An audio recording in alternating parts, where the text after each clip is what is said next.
in this conference is that with all of our collective knowledge, our expertise, our skills and wisdom, we will be able to chart a pathway forward. I'm excited about being at this conference. I'm excited about the possibilities. I'm excited about the potential of the United League of Indigenous Nations. And I think that with will and commitment and hard work and lots of spirit and aroha in there, we can really do some very important things. In January of 2011, members of the United League of Indigenous Nations Governing Board were invited by the Ngāti Awa Maori Tribal Nation to participate in a 4-day international conference of Indigenous Nations leaders called Sharing Power. The conference was sponsored by the International Union for the Conservation of Nature, IUCN. Sharing Power was about decentralization in the governance and management of biocultural resources. It was about enabling Indigenous people and local communities to have greater rights and responsibilities in governance and management. My name's Darryl Rigney. I'm an Associate Professor at Flinders University and a descendant of the Ngāti Nation in South Australia. And our nation is at the bottom end of the Murray-Darling Basin, the Murray-Darling River, and I'm here in Whakatane, Aotearoa, with colleagues of mine and on a panel at the Sharing Power, a New Vision for Development conference. And the purpose for being at this conference is to do a number of things. One, to present a paper on where the Ngāti are at in relation to development activities, particularly in relation to natural resource management and cultural heritage management, and the way that we're building core capacity within the community to be able to respond to government agendas around management planning, and also to develop our own management plans. But I'm also here, and probably the primary purpose here is to connect again with members of the United League of Indigenous Nations. I'm a member of the governing board of the United League, and through the work of Alan Parker, Professor Alan Parker, and Aroa Mead, who's the organiser of the Sharing Power Conference, we went came to this venue in order to be able to talk about the United League and the way its agenda is developing, and connections to the hosting organisation of this conference, the IUCN. In his capacity as Secretary to the United League of Indigenous Nations, Mr. Parker was invited to present on the establishment of the United League of Indigenous Nations Treaty, its principles and purposes, alongside other members of ULIN's governing body.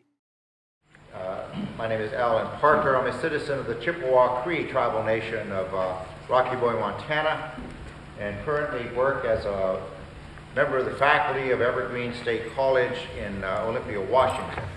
So I'd like to take just a few minutes to summarize our goals, our purposes in creating this treaty agreement, and then try to explain to you what I see as the connection between the goals and purposes of the Sharing Power Conference. Primary purpose of the forming a treaty agreement between Indigenous nations is to simply recognize the Indigenous sovereignty of the parties to the agreement. We currently have 84 signatory nations, and we are very much interested in reaching out and inviting others to the table of our attempt to carve out a role, a relationship between the United League and the IUCN. Now, so the terms of the United League Treaty are basically based on 3 legs.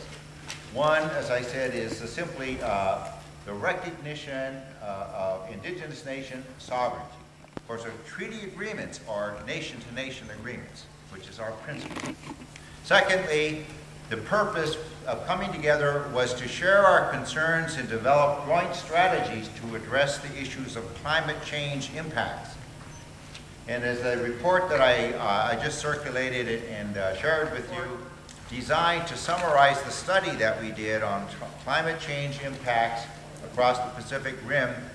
And at the back, there are 5 recommendations that I want to draw to your attention, which really recommendations for other representatives of indigenous nations to consider as they would consider how they might develop a strategy to deal with the impacts of climate change specifically upon them, their territory, and their rights and their concerns.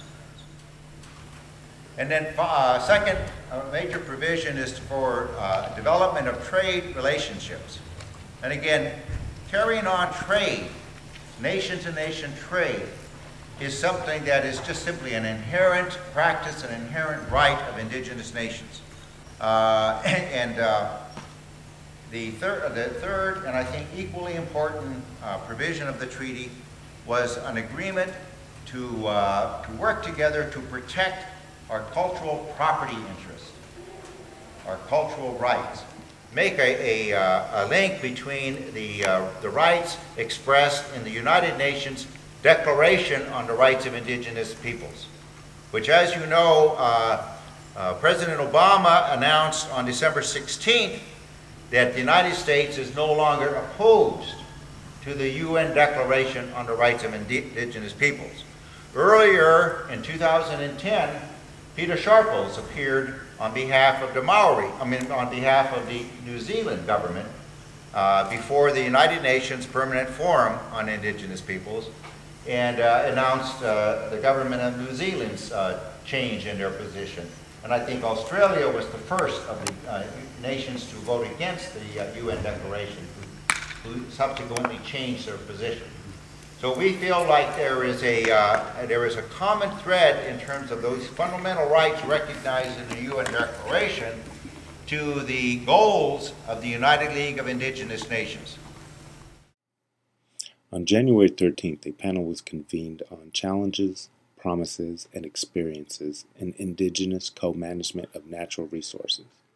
The discussion, facilitated by Makari Stewart Haurewa, included representatives of the United League and other indigenous leaders.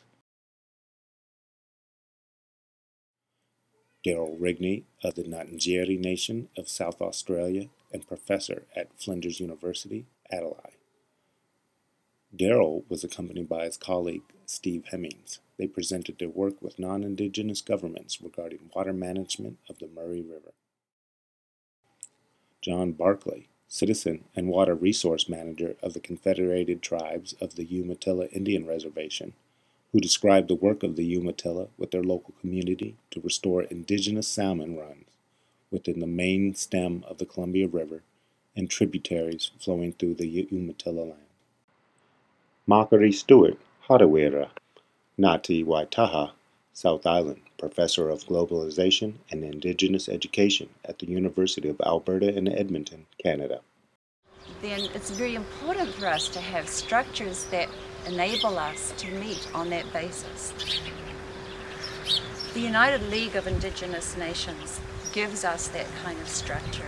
It provides a platform for us to come together as Indigenous nations, to collaborate, to deliberate, to determine our pathways forward, and a platform from which to speak to other government agencies, to other governments, and to international organizations.